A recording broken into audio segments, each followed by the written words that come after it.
Hello friends, इस video में हम बिल्कुल बेसिक इंग्लिश ग्रामर देखेंगे and this video is only for beginners.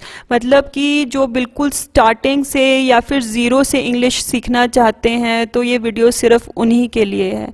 इस वीडियो में हम बहुत ही बेसिक रूल्स इंग्लिश ग्रामर के देखेंगे और इस वीडियो के बाद आप बहुत सिंपल सेंटेंसेस को इजीली और करेक्टली फ्रेम कर पाएंगे। तो चलिए स्टार्ट करते हैं आज की ये वीडियो। जो फर्स्ट टॉपिक है इस वीडियो में दैट इज़ अबाउट अल्फ़ाबेट्स और इसमें हम आर्टिकल्स के बारे में थोड़ा सा डिटेल में डिस्कस करेंगे।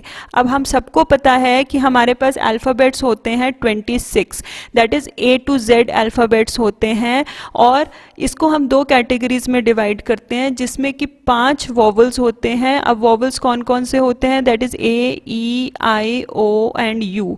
दीज आर 5 वॉवल्स और जो बाकी बचते हैं out of 26 that is 21, the rest of it are known as consonants. अब वॉवल्स के बाद और कॉन्सोनेंट्स के बाद देख लेते हैं कि आर्टिकल्स क्या होते हैं।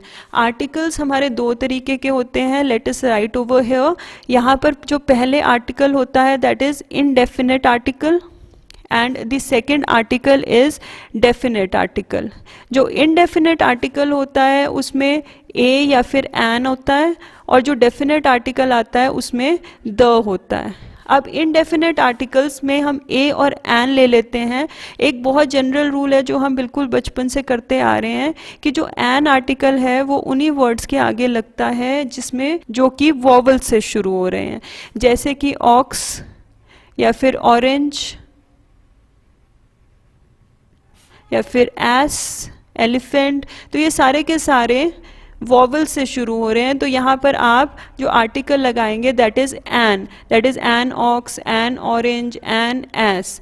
और वहीं पर अगर अ आर्टिकल की बात करते हैं तो ये उन वर्ड्स के आगे लगता है जो कॉन्सोनेंट से शुरू होते हैं, जैसे कि वुमन, ईयर या फिर हॉर्स। तो अब ये सारे के सारे कॉन्सोनेंट से शुरू हो रहे हैं तो यहाँ पर आप आर्टिकल अ लगाएंगे, a woman, a year, a horse.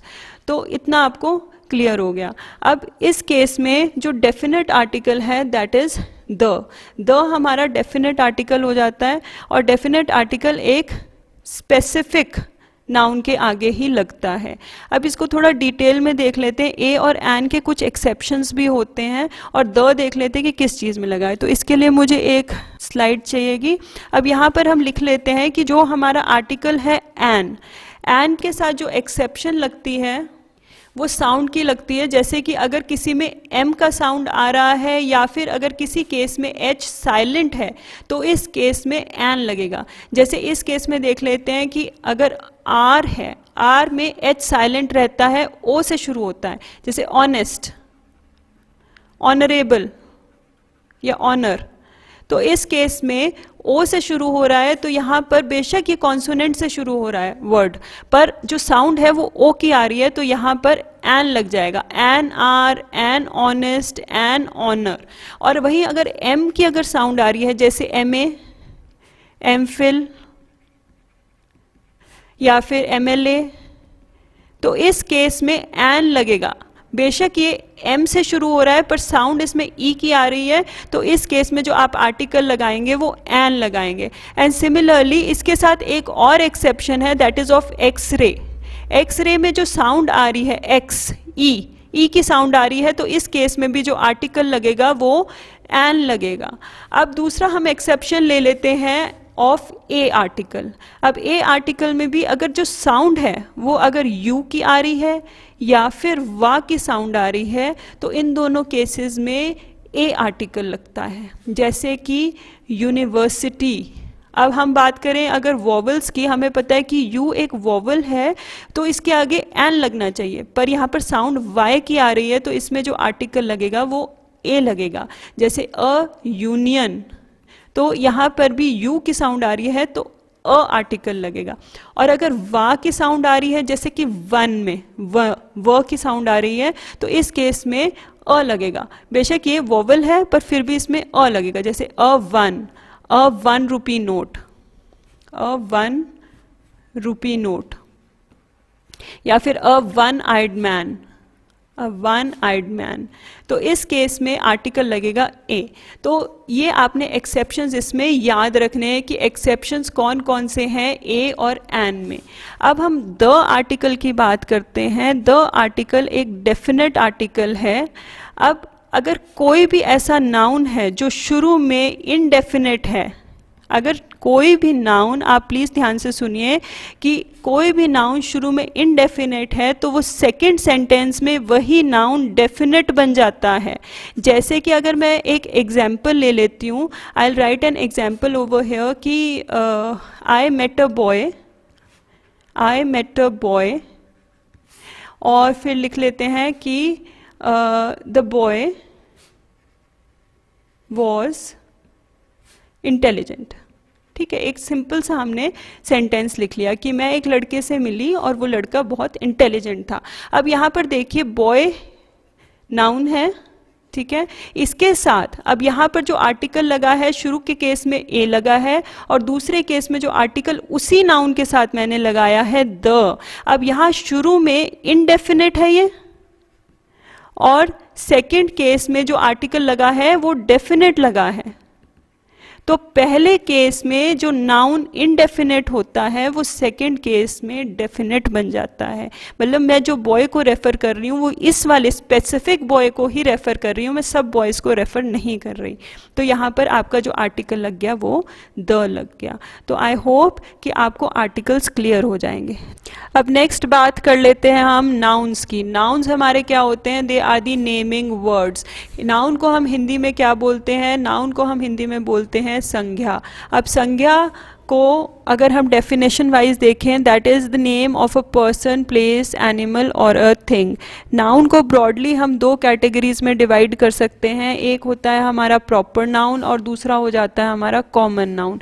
Proper noun हम सबको पता है जब एक स्पेसिफिक नाम होता है of a person, place, animal और अ थिंग, तो उसको हम प्रॉपर नाउन बोलते हैं। जैसे कि एग्जाम्पल में ले लेते हैं, जैसे हमारा एक स्पेसिफिक नाम हो गया दीपक या फिर स्मिथ, ये स्पेसिफिक नेम्स हैं। जैसे कि अगर हम प्लेस की बात करें तो चंडीगढ़ या चेन्नई, ये सारे स्पेसिफिक नेम्स आए तो इनको हम प्रॉपर नाउन में लेते हैं। प्रॉपर नाउन हमेशा कैपिटल लेटर से शुरू होता है, ये चीज़ आपने ध्यान रखनी है।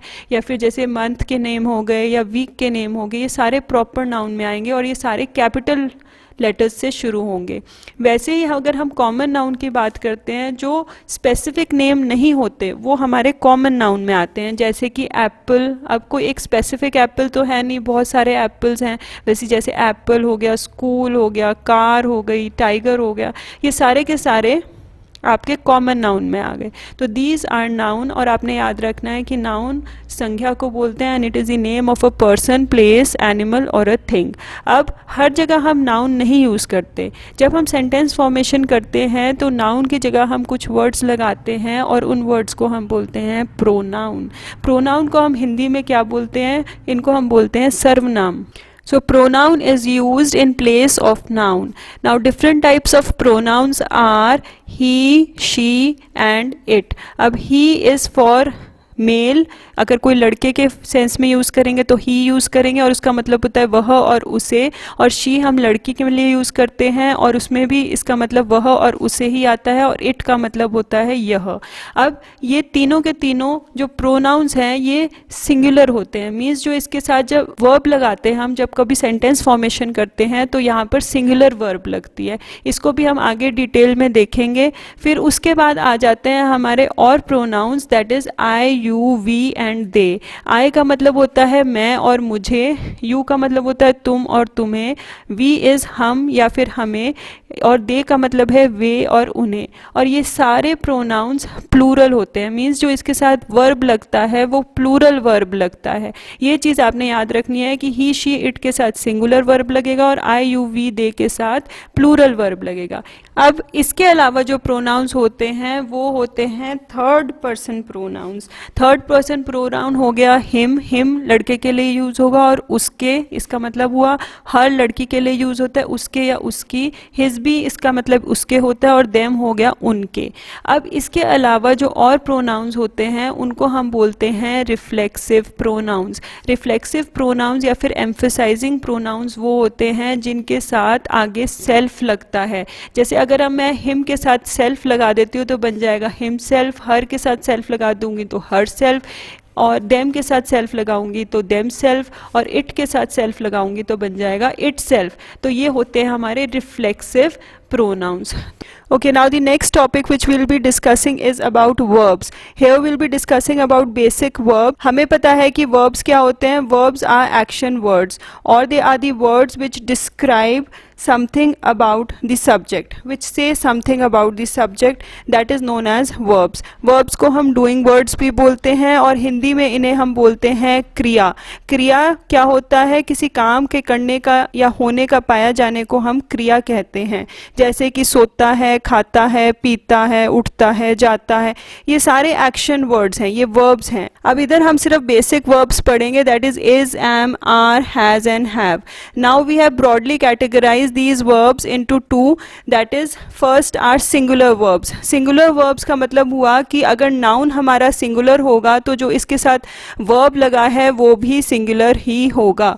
इसमें दो तरीके के verbs आते हैं, first is and second is has. now let us understand this with an example. एक example ले लेते हैं, she is my best friend. अब इस केस में आप देखिए कि she is a pronoun and we know that he, she and it, ये जो तीन प्रोनाउन है ये सिंगुलर प्रोनाउंस होते हैं, and in this the verb which is attached will also be singular. तो शी के साथ जो वर्ब लगा है वो सिंगुलर वर्ब लगा है, that is. So she is my best friend.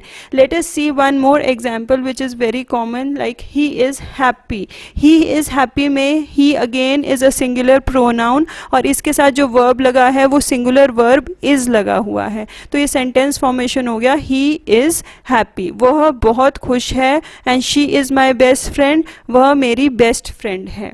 Now let us see the examples with has, like a cat has 4 legs. अब इसमें यहाँ has लगाया है, this is a singular verb, और इसके साथ a cat है, this is again a single noun. So therefore a cat has 4 legs. cat के पास 4 legs होते हैं. has हम generally possessive sense में use करते हैं, जब किसी के पास कोई चीज़ होती है तब हम has और have का use करते हैं. अब next example हम इसमें देख लेते हैं, he has a bag. उसके पास बैग है. यहाँ पर he again is a singular pronoun, and इसके साथ जो verb लगा है that is again a singular verb. So I think so this is clear.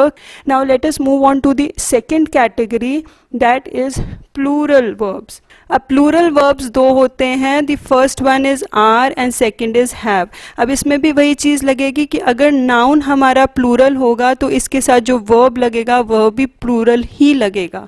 For example, we are friends, हम सब दोस्त हैं. सो वी, अब हमें पता है, हमने अभी पढ़ा था प्रोनाउन की स्लाइड में कि आई, यू, वी एंड दे, ये सारे प्लूरल प्रोनाउंस हैं. तो वी यहाँ पर प्लूरल हुआ तो यहाँ पर जो वर्ब लगा है वो भी प्लूरल ही लगेगा. We are friends. Let us see one more example, they are going to school. अब इस केस में भी दे यहाँ पर प्लूरल प्रोनाउन है, तो इसके साथ जो वर्ब लगा है वो प्लूरल वर्ब लगा हुआ है, तो they are going to school. अब next is for have. lions have sharp teeth. अब lions have, lions यहाँ पर plural है तो यहाँ पर इसके साथ have लग जाएगा. lions have sharp teeth. Let us see one more example. I have a story book. मेरे पास एक story book है. अब हमें पता है कि I यहाँ पर प्लूरल प्रोनाउन होता है तो इसके साथ प्लूरल वर्ब लगेगा, I have a story book. So I think so this must be clear to you कि आर, हैव, इज और हैज़ कैसे लगता है. अब बात करते हैं हम एम की. एम हमें पता है ज़्यादातर आई के साथ ही यूज़ होता है. Let us see and understand this with the example. जैसे आई एम अ गर्ल, मैं एक लड़की हूँ, तो यहाँ पर आई के साथ एम का यूज़ हुआ है. और next, like I am a teacher, मैं एक टीचर हूँ, तो I am a teacher. Now let us see some exceptions also. अब हमेशा ज़रूरी नहीं होता कि आई के साथ एम ही लगेगा. अब जैसे यहाँ पर ये वर्ब है, ठीक है, तो आई राइट, मैं लिखती हूँ, आई राइट, तो यहाँ पर एम नहीं लगेगा. दो वर्ब्स कभी इकट्ठे नहीं लगते हैं. अगर हमने यहाँ पर एम लगाना है तो एम के साथ आप हमेशा देखिए, अगर एक वर्ब लगा है तो इसके साथ आई एन जी ज़रूर लगेगा. Let us understand by an example. I am writing, मैं लिख रही हूँ, तो यहाँ पर एम लगा है और राइटिंग भी है, तो ये दोनों के दोनों इकट्ठे मिलके वर्ब बन जाते हैं. यहाँ पर am writing is a verb over here, कि मैं लिख रही हूँ, मैं क्या कर रही हूँ, मैं लिख रही हूँ. तो हमेशा याद रखिए कि अगर आईएनजी लगा है तब आप एम लगाएंगे वर्ब के साथ, और अगर वर्ब के साथ आईएनजी नहीं लगा है तो you will not put am with the I. Now let us move on to the next topic, that is this and that. Now this and that are used with singular nouns. ये हमेशा singular noun के साथ use होते हैं. This word तब use होता है जब कोई ऑब्जेक्ट आपके पास रखा होगा, नियर रखा होगा.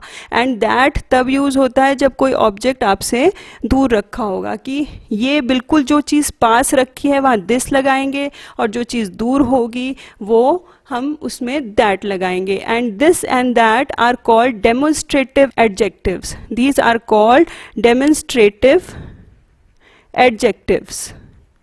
नाउ डेमोन्स्ट्रेटिव एडजेक्टिव्स क्या होते हैं? जो पॉइंट आउट करते हैं कि कहाँ पर रखा है, दूर रखा है कि पास रखा है, नियर रखा है कि फार रखा है, तो इसीलिए इनको डेमोन्स्ट्रेटिव एडजेक्टिव्स बोलते हैं. Let us understand this by an example. Like this dress is beautiful, ये ड्रेस बहुत ब्यूटिफुल है. So this is used with a singular noun, और यहाँ पर जो वर्ब लगा है वो भी सिंगुलर है. तो यहाँ देखिए, this is singular, this is singular, this is singular. So this dress is beautiful. Let us see one more example. This tiffin box is mine. अब ये टिफिन बॉक्स मेरा है, दिस इज माइन. तो ये बता रहा है कि कहाँ, कौन सा है ये टिफिन बॉक्स. टिफिन बॉक्स, ये जो ये वाला टिफिन बॉक्स है, इज, यहाँ पर वर्ब अगेन सिंगुलर लगा है. This tiffin box is mine. Now let us see the examples with that. That girl has a big ball. That मतलब वो गर्ल जो दूर खड़ी हुई है, लड़की, उसके पास, अब यहाँ पोजेसिव है, उसके पास क्या है, उसके पास बिग बॉल है. तो that girl has a big, indefinite article लगा है इसके साथ, बिग बॉल के साथ, और यहाँ पर दैट गर्ल, तो here that is placed with the singular noun and the verb is also singular. तो हमारे पास जो सेंटेंस बन जाता है वो है that girl has a big ball. Now let us see one more example. That bag is yours. वो bag तुम्हारा है. तो यहाँ that bag again a singular noun, is यहाँ पर सिंगुलर वर्ब है, एंड योर्स ये तुम्हारा है. तो माइन मतलब मेरा है और योर्स मतलब तुम्हारा है. Now let us move on to the other slide. For these and those, these and those are used with plural nouns. These उन ऑब्जेक्ट्स के लिए होता है which are again near, and those is used for those objects which are far away. Now let us understand by an example. For these, like these are beautiful flowers. अब these again plural, और are यहाँ पर plural verb use हुआ है. So these are beautiful flowers. ये flowers बहुत सुंदर हैं. अब नेक्स्ट है आई लाइक दीज मैंगोज. मुझे ये मैंगोज बहुत पसंद हैं. तो आई लाइक, यहाँ देखिए एम नहीं यूज़ किया क्योंकि आई एन जी नहीं लगा है. Like is a verb over here, तो अगर आई एन जी होता तो एम लगता है यहाँ पर. तो आई लाइक दीज मैंगोज. तो I is a plural pronoun over here, so these यहाँ पर प्लूरल लगा हुआ है यहाँ पर, and I like these mangoes. Now next example. Those boys are playing football. वो लड़के फुटबॉल खेल रहे हैं. नाउ दोज जो बहुत दूर हैं, जो लड़के हैं, again is a plural noun over here, और यहाँ पर जो वर्ब लगा है ये प्लूरल लगा हुआ है. So those boys are playing football.